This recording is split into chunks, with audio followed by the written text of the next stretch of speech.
할렐루야. 오늘 하루도 주님과 동행하는 복된 날 되길 주님의 이름으로 축복합니다. 오늘 창세기 49장 말씀은 야곱이 자신의 아들들을 축복하고 또 유언하는 장면입니다. 그런데 특별한 점이 있지요. 1절을 보시면 너희가 후일에 당할 일을 내가 말해주겠다라는 것입니다. 그래서 우리는 이 후일에 당할 일이 무슨 일인가 해석할 때에 민족으로 이루어질 이스라엘 각 지파를 향한 예언으로 알고 그것들을 역사 가운데 연결시키고 있습니다.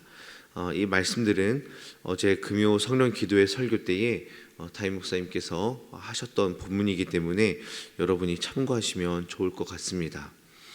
그래서 오늘은 이 예언이 어떻게 역사 가운데서 성취되었는가를 살펴보기보다는 야곱의 인생 여정들 가운데 그리고 이제 죽음을 앞두고 있는 야곱이 자신의 아들들을 보면서 어떤 마음을 가지고 이 유언을 하고 있는지, 그리고 하나님께서는 야곱을 통하여서 앞으로 성장하게 될, 앞으로 크게 이루어질 이스라엘 민족들이 어떻게 되면 좋을지, 어떻게 이 민족들을 이끄시는지에 대한 측면을 보면 좋을 것 같습니다. 즉 앞으로 크게 성장하게 될 이스라엘 민족을 하나님께서 미리 스케치하시고 청사진을 보여주는 그런 관점으로 오늘 말씀을 보고 해석하시면 좋을 것 같습니다.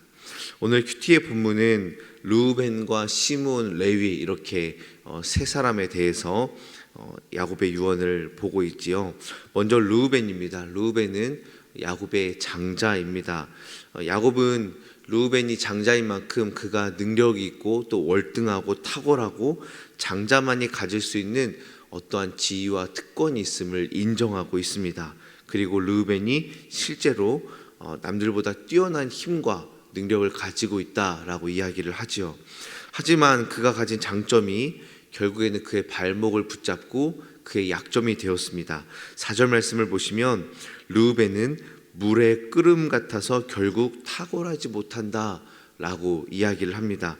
여기서 물이 끓다라는 것은 어떤 100도씨의 온도가 되어서 물이 끓는다 라는 의미가 아니라 홍수와 같이 물이 마구마구 쏟아져 내리고 있음을 표현하고 있습니다. 그래서 이 의미는 방종하다, 분별하지 못한다, 또 무모하다라는 그런 의미를 가지고 있습니다. 뜨겁게 끓는다라는 의미가 원어에는 전혀 없습니다. 이 이야기를 하는 이유가 무엇입니까? 우리가 큐티하면서 지금까지 쭉 봐왔는데 창세기 35장에 보시면 르우벤이 빌하와 동침하는 사건을 지금 야곱은 고발하고 있는 것이지요. 야곱은 죽는 순간에도 이 사건이 얼마나 큰 범죄인지 잊지 않고 유언에 포함하고 있습니다. 결국 르우벤은 이 사건으로 인하여서 장자의 탁월함을 잃어버리고 오히려 책망을 받는 그런 불명예를 안게 되지요. 그리고 이어서 두 번째는 이제 시므온과 레위입니다. 그런데 한 명 한 명 다루지 않고 이들은 이렇게 뭐라고 하죠? 함께 모여서 이렇게 뭉뚱그려서 이야기를 하고 있습니다. 즉 이 사람들 하나하나를 집중하고 있는 것 같지 않지요. 야곱이 크게 큰 관심을 두고 있지 않는 것 같습니다. 5절 말씀을 보시면 시므온과 레위는 형제다라고 나옵니다. 물론 형제이지요.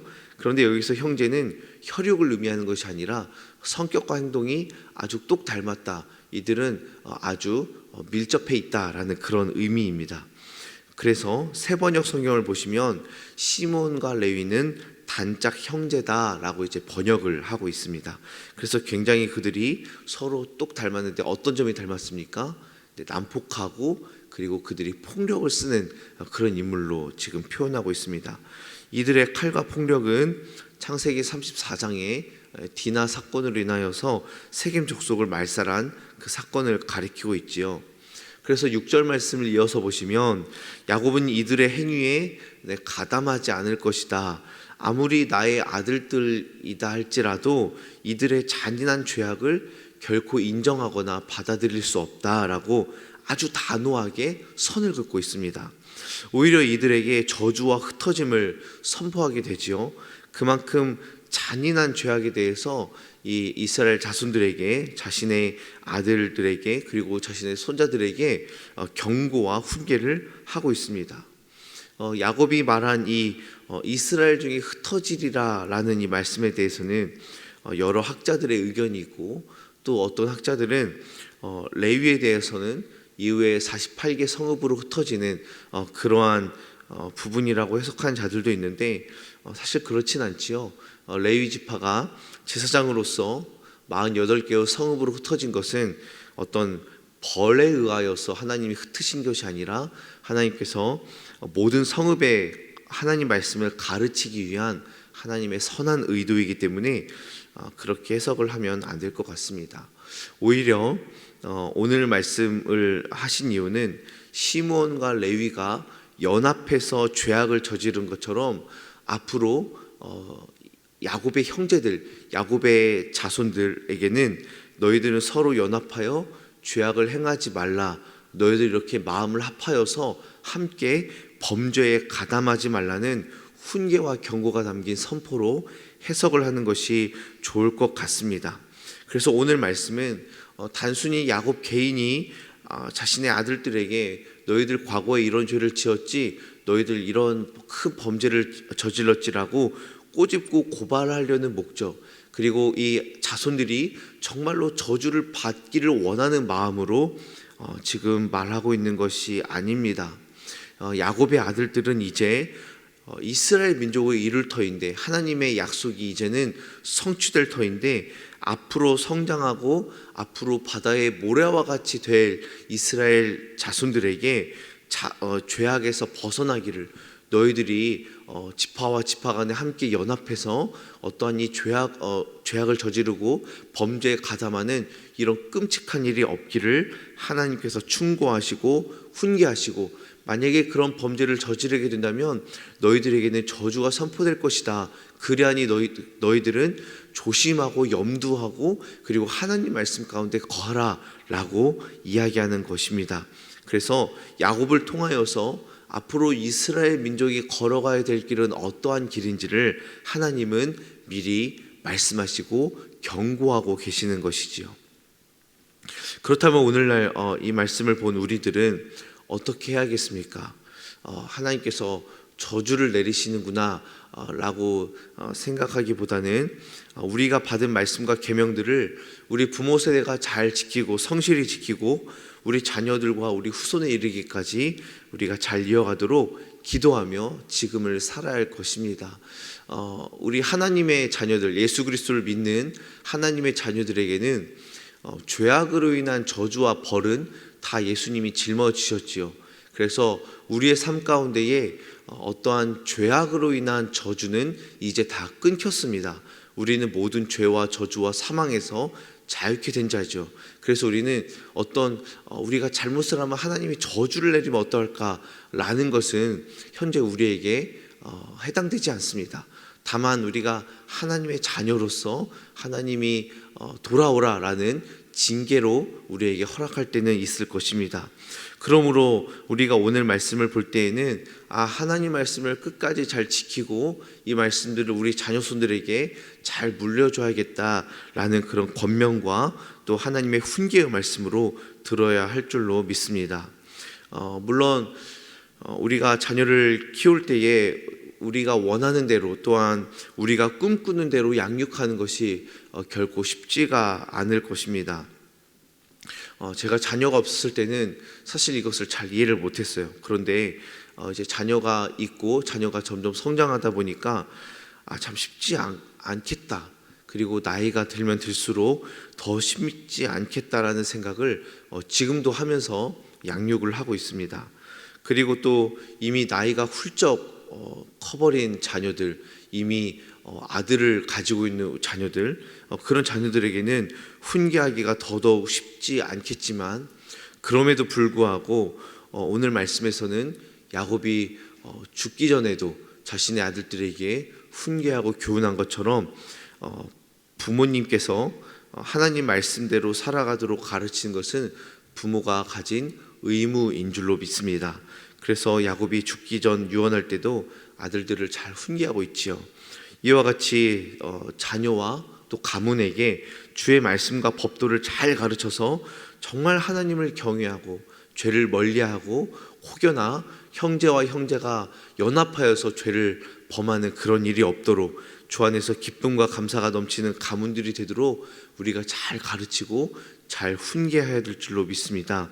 그래서 정말 우리 자녀들이 또 우리 자녀손들이 정말 하나님 말씀을 잘 지키는 믿음의 가문들이 되기를 원합니다. 우리 광연의 모든 가족들이 주의 말씀 안에서 건강하고 또 아름답게 살아가길, 또한 형제와 형제끼리 함께 연합하여 하나님의 이름을 마음껏 높이고 하나님을 마음껏 예배하는 그런 아름다운 형제들, 아름다운 가문들이 다 되길 주님의 이름으로 축복합니다. 함께 기도하겠습니다. 나라와 민족을 위하여 기도해 주시고 또 내일 있을 추수감사절 가운데에 하나님의 은혜가 풍성히 넘칠 수 있도록 기도해 주시기 바랍니다. 우리 가정과 자녀와 직장 가운데에 감사할 일들 많아질 수 있도록, 또한 환우들을 위해서 또 해외 선교사님들을 위하여서 우리 다 함께 통성으로 기도하겠습니다. 참 좋으신 아버지 하나님 감사합니다. 오늘도 이 나라와 이 민족을 주님의 손에 맡겨드리오니 주님 함께하여 주옵소서. 아버지 정치, 경제, 사회, 또 문화, 또 아버지 외교, 안보, 아버지 모든 부분에 있어서 하나님의 선하신 은혜와 지혜가 있을 수 있도록 아버지 인도하여 주시옵소서. 하나님, 내일은 추수감사절입니다. 하나님께서 주시는 모든 은혜들을 감사하며 하나님께 우리의 감사의 마음을 표현할 수 있도록 인도하여 주시고, 하나님 앞으로도 이끄실 주님을 우리가 신뢰하며 나갈 수 있도록 역사하여 주시옵소서. 우리의 가정과 자녀와 직장과 일터를 주님께 맡겨드리오니 하나님 함께하여 주시고 어려움 당하지 않게 하여 주시고 주님의 선하시고 주님의 채우시는 은혜를 맛볼 수 있도록 인도하여 주시옵소서. 하나님, 또한 우리 환우들을 주님께서 기억하여 주시고 치료하여 주시고 새롭게 하여 주시고 강건케 하여 주옵시고, 아버지 무엇보다 끝까지 믿음으로 잘 버틸 수 있도록 인도하여 주시고 온 가족들 함께 기도할 수 있도록 인도하여 주시옵소서. 또한 해외 선교사님들, 또 국내의 아버지 하나님, 또 주의 말씀을 가지고 나아가는 자들 주께서 지켜보아여 주시고, 아버지 우리 교회가 아버지 한국교회가 선교사님들을 잘 후원하고 아버지 위하여서 쓰임받는 복된 교회가 될 수 있도록 인도하여 주시옵소서. 참 좋으신 아버지 하나님 감사합니다. 우리를 하나님의 자녀 삼아주시니 감사합니다. 하나님의 자녀는 마땅히 하나님의 다스림을 받으며 살아갈 터인데 그렇게 하지 못했던 우리의 모습을 뒤돌아보며 하나님 회개하오니 용서하여 주시옵소서. 하나님, 우리가 다시 한 번 더 주님의 말씀 따라 나아가도록 인도하여 주시고, 또한 주님의 말씀을 가르치는 의무를 잘 감당할 수 있도록 도와주시며 성령 충만함을 더하여 주셔서 주의 말씀대로 살아갈 수 있도록 은혜를 더하여 주시옵소서. 그렇게 하나님 말씀을 배워가는 온 가정들이 될 수 있도록 인도하여 주시옵소서. 오늘도 우리의 가정들을 또 우리 자녀들을 주님의 손에 맡겨드리오니 주님 함께하여 주시고 더불어 우리의 일터와 직장에도 주의 은혜를 더하여 주시옵소서. 내일 추수감사절입니다. 하나님, 내일 예배 가운데에 기쁨과 감사와 은혜와 하나님 구원의 감격이 넘칠 수 있도록 인도하여 주시옵소서. 예수님의 이름으로 기도하옵나이다. 아멘.